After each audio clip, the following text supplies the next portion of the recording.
வணக்கம். நான் உங்கள் ஜெயா. இன்றைக்கி நம்ம இந்த வீடியோவில் மாண்டேக் எழுதின ஆன் ஃப்ரெண்ட்ஷிப் இந்த எஸ்ஸேயோடைய சம்மரி பார்க்கலாம் வாங்க. மாண்டேக் ஒரு ரொம்ப கிரேட் ஃபிலாசபர். இவர் ஃப்ரெஞ்ச் ரெனேசான்ஸ் சமயத்தில் ரொம்ப பிரபலமாக இருந்தார். அது மாத்திரம் இல்லை, இந்த எஸ்ஸேன்ற ஒரு லிட்டரரி ஜானியே ஆரம்பித்தவர் இவர் தான் சொல்லலாம். இவர் இந்த எஸ்ஸேயில் என்ன சொல்கிறாருன்னா, அவருக்கு பொட்டேன்ற ஒரு ரைட்டரோட ஒரு ஃப்ரெண்ட்ஷிப் இருந்தது. 4 வருஷம்தான் அவங்க ஃப்ரெண்ட்ஸாக இருந்தாங்க. அதுக்கப்புறம் பொட்டே இறந்துட்டார். அவர் இறந்துட்ட அப்புறம் நட்புனா என்ன அப்படின்றத பற்றி தான் இந்த எஸ்ஸேயில் எழுதியிருக்காரு. இது மெயினாக அவருக்கும் பொட்டேக்கும் இருந்த நட்பை வச்சு தான் அவர் எழுதியிருக்காரு. இவர் என்ன சொல்கிறாருன்னா, பொட்டேயோட நான் அறிமுகம் ஆகிறதுக்கு முன்னாடியே அவர் புஸ்தகங்களோடைய அவர் எழுத்துக்களோடு நான் அறிமுகம் ஆயிட்டேன். அதனால் அவரை நான் சந்திக்கும் போது அவரும் என்னுடைய எழுத்துக்களை படிச்சிருந்தார். அதனால் நாங்கள் பார்த்த உடனே ஃப்ரெண்ட் ஆகிட்டோம். அது எப்படிப்பட்ட ஃப்ரெண்ட்ஷிப்னால் தனித்துவம் வாய்ந்த ஒரு ஃப்ரெண்ட்ஷிப்.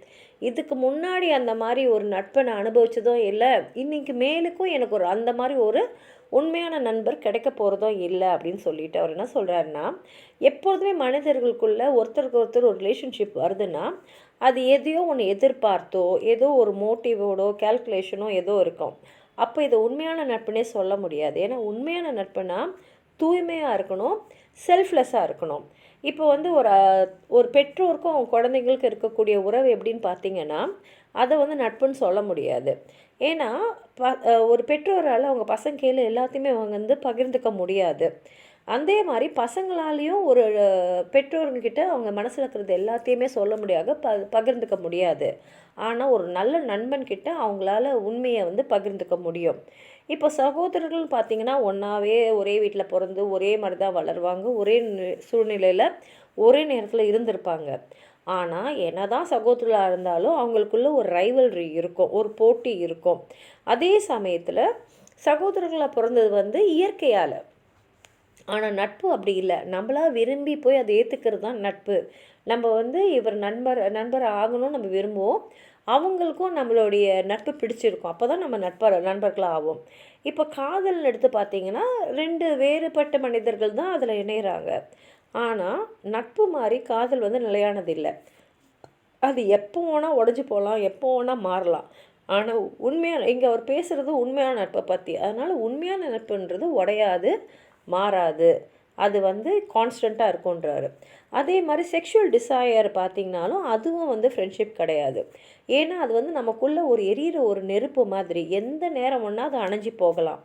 ஆனால் உண்மையான ஃப்ரெண்ட்ஷிப்புன்றது பழக பழக இன்னும் அதிகமாக தான் ஆகும். நம்ம பேசுவோம், ஜோக் அடிப்போம், கூடவே இருப்போம். அப்படி பழக பழக அந்த நட்பு இன்னும் அதிகமாக தான் ஆகுமே தவிர அந்த ஆசை தீர்ந்துடாது. ஆனால் செக்ஷுவல் டிசையரில் அந்த நெருப்பு அதை அனுபவித்த உடனே நமக்கு அணைஞ்சி போயிடும் அப்படின்றாரு. அதுக்கப்புறம் கல்யாணத்தை பற்றி பேசும்போது அதுவும் ஃப்ரெண்ட்ஷிப் இல்லை. ஏன்னா அது ஒரு லீகல் அண்ட் மாரல் பாண்டிங்ன்றாரு. ஆனால் ஃப்ரெண்ட்ஷிப்பில் அந்த மாதிரி லீகல் அண்ட் மாரல் பாண்டிங்லாம் எதுவுமே இல்லை. அதனால் அந்த ஃபுல் ஃப்ரீடம் இருக்கிறதுனால அந்த நட்பு எப்போதுமே தொடருமே தவிர அதை திருமண பந்தத்தோடு நம்ம கம்பேர் பண்ணி பார்க்கக்கூடாதுன்னு சொல்லும் போதே இவர் இன்னொன்று சொல்கிறாரு. உண்மையான நட்பை பெண்கள் கிட்ட நம்ம பார்க்க முடியாதுன்னு அவர் சொல்கிறாரு. அடுத்தது ஹோமோசெக்சுவாலிட்டி பற்றி பேசுகிறாரு.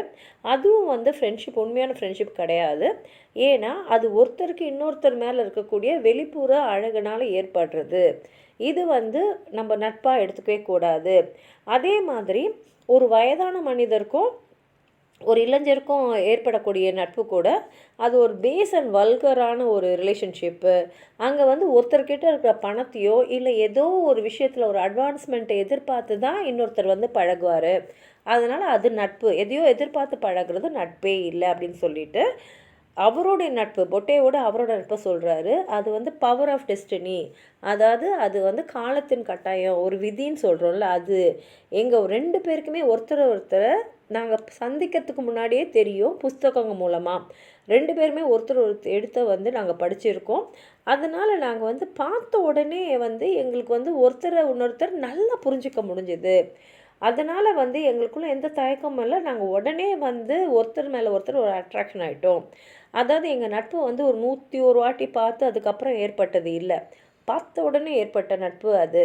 அதுக்கப்புறம் நாங்கள் ஒருத்தருக்குள்ளே ஒருத்தர் தொலைச்சிட்டோம். அதுக்கப்புறம் நாங்கள் 2 உடலாக இருந்தோமே தவிர ஒருத்தராக தான் வாழ்ந்தோம் அப்படின்னு சொல்லிட்டு அவர் சிசரியோ அவருடைய எஸ்ஏ ஆன் ஃப்ரெண்ட்ஷிப்பில் எழுதின போது சொல்கிறாரு. லயஸ் வந்து கயஸ் பிளாசஸ் கிட்ட அவரோட ஃப்ரெண்ட்ஷிப் வித் கயஸ் கிராச்சஸை பற்றி கேட்குறாரு. இதில் கயஸ் கிராச்சஸ் வந்து ஒரு வாட்டி செடிஷனால் அந்த காரணத்துக்காக அவரை வந்து கைது செய்கிறாங்க. அப்போ லயஸ் கிட்ட வந்து அவர் கேட்குறாரு, உன் ஃப்ரெண்டுக்காக என்ன ஒன்றா செய்வியா, கோயிலில் கூட எரிச்சிடுவியான்னு கேட்டதுக்கு பிளாசஸ் வந்து அந்த மாதிரிலாம் என் ஃப்ரெண்டு வந்து கேட்க மாட்டான், எனக்கு தெரியும்னு சொல்கிறாரு. திடீர்னு கேட்டானா நீ என்ன அந்த மாதிரி என்ன பண்ணுவியான்னு போது ஆமாம் என் ஃப்ரெண்டுக்காக நான் செய்வேன் அப்படின்றாரு. அப்போ சிசேரியஸ் சொல்கிறாரு, இது ரொம்ப வந்து ஒரு அவமானம் தரக்கூடிய ஒரு பதில். ஏன்னா வந்து நல்ல நட்புனா எப்படி இருக்கணும்னா நம்மளை எந்த தவறான பாதைக்கும் அழைச்சி போகாத இருக்கணும். அப்படி மீறி அது போயிடுச்சுன்னா உடனே அந்த ஃப்ரெண்ட்ஷிப்பை நம்ம ட்ராப் பண்ணிடணும் அப்படின்னு சொல்கிறாரு. ஆனால் மான்டேக் சொல்கிறாரு, இல்லை நான் பிளாசஸோட ஆன்சரை வந்து நான் ரொம்ப ரொம்ப ரசிக்கிறேன். ஏன்னா ஃப்ரெண்ட்ஷிப் என்னென்னா அடுத்தவங்கள அவங்களுக்காகவே நம்ம ஏற்றுக்கிறது தான் ஃப்ரெண்ட்ஷிப்பு. அது வந்து அவன் ஏதோ ஒரு வம்பில் மாட்டிக்கிட்டான், தவறான பாதையில் அதனால் அந்த ஃப்ரெண்ட்ஷிப்பை நம்ம புறக்கணிக்கக்கூடாது அப்படின்னு சொல்கிறாரு. இது வந்து சிசேரியோடைய ரிப்பப்ளிக்கன் பேட்ரியாட்டிசத்துலேருந்து அவருடைய மான்டேகோடைய வித்தியாசமான கண்ணோட்டத்தான் காட்டுது. மான்டேக் சொல்கிறாரு, பொட்டேயோ நானும் வந்து ஒருத்தராயிட்டோம், நட்பராயிட்ட அப்புறம் நாங்கள் ஒன்றாவே போனோம், ஒன்றாவே படித்தோம், ஒன்றாவே பேசினோம். எங்களால் வந்து இன்னொருத்தருடைய இதயத்தில் எங்களோட உருவத்தை எங்களால் பார்க்க முடிஞ்சுது. அந்த அளவுக்கு நாங்கள் ஒருத்தர் வந்து இணைஞ்சிட்டோம். அதே மாதிரி அவர் என்ன சொல்கிறாருன்னா சூப்பர் ஃப்ரெண்ட்ஷிப்னா என்னன்னு அவர் சொல்கிறாரு. ஏன்னா சூப்பர் ஃப்ரெண்ட்ஷிப்னு ஒன்று இருக்குது, காமன் பிளேஸ் அண்ட் எவ்ரிடே ஃப்ரெண்ட்ஷிப்னு ஒன்று இருக்குது. இந்த common place and everyday friendship தான் நம்மளோட கிட்ட இருக்கிற நிறைய பேர்கிட்ட இருக்கக்கூடிய ஒரு ஃப்ரெண்ட்ஷிப்பு. இது என்னன்னா நம்ம எப்போதுமே அவங்கள நம்ப முடியாது. ஏன்னா அவங்க எப்போ வேணால் நம்மளை விட்டுட்டு போயிடலாம், இல்லை நம்ம வந்து அவங்கள விட்டு நம்ம நகர்ந்துடலாம். ஏன்னா வந்து அது வந்து ஒரு உண்மையான ஃப்ரெண்ட்ஷிப் இல்லை. அதனால் அது எப்போ வேணால் உடஞ்சி போகிறத நம்ம ஏற்றுக்கக்கூடிய மனநிலையில் தான் நம்ம வாழணும். ஆனால் சூப்பர் ஃப்ரெண்டுன்றது என்னென்னா அது நம்மக்கிட்ட எதோ உதவியோ இல்லை பொருளையோ வந்து எதிர்பார்த்தது இல்லை. இது மனசும் வந்து சேர்றது தான் சூப்பர் ஃப்ரெண்ட்ஷிப்பு. அங்கே யாரும் ஒருத்தருக்கு உதவணுன்றது இல்லை வந்து ஒருத்தங்க செய்கிறதுக்கு வந்து ஒரு நன்றி சொல்கிறதோ இல்லை ஒரு அவங்கக்கிட்ட வந்து ஒரு கிரேட்ஃபுல்லாக இருக்கணுன்ற அவசியமே இல்லை. ஏன்னா அங்கே எப்படின்னா ரெண்டு பேரும் ஒன்றாயிடுறாங்க. அந்த நட்பு வந்து அவங்கள ஒருத்தர் ஆக்கிடுது. அப்போது உங்களுக்கு செஞ்சக்கூடிய ஒரு விஷயத்துக்கு நீங்கள் உங்களுக்கே நன்றி சொல்லிக்க மாட்டீங்க இல்லையா? அப்போது வந்து இன்னொருத்தர்கிட்ட வந்து ஒரு நன்றி எதிர்பார்த்து நம்ம செய்யக்கூடாது. அதே மாதிரி கேட்டு தான் உதவியும் செய்யக்கூடாது அப்படின்னு சொல்லிட்டு இங்கே வந்து ஒருத்தருடைய உயிரை பற்றி சொல்கிறாரு. ஒருத்தர் வந்து இறக்கும் போது உயில் ஏற்றுறாரு. அந்த உயிரில் வந்து அவரோட 2 நண்பர்களை அவர் குறிப்பிடுறாரு.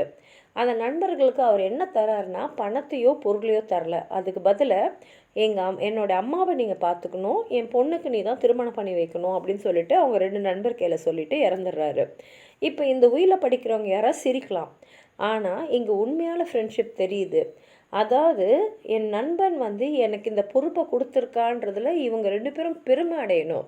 ஏன்னா அவ்வளோ உண்மையான நண்பர்களாக நாங்கள் இருந்திருக்கோம் அப்படின்றதுனால தான் அந்த நண்பன் வந்து இந்த நண்பர்களை நம்பி என்னுடைய அம்மாவை நீ பார்த்துக்கோ, என் பொண்ணுக்கு நீ நல்ல இடத்துல திருமணம் செஞ்சு வை அப்படின்னு சொல்லிட்டு போயிருக்கானா. அப்போ எந்த அளவுக்கு அவன் நண்பர்களை அவன் நம்பி இருக்கணும், இவங்க எந்த மாதிரி அவங்கக்கிட்ட பழகி இருக்கணும் அப்படின்னு இவர் சொல்கிறாரு.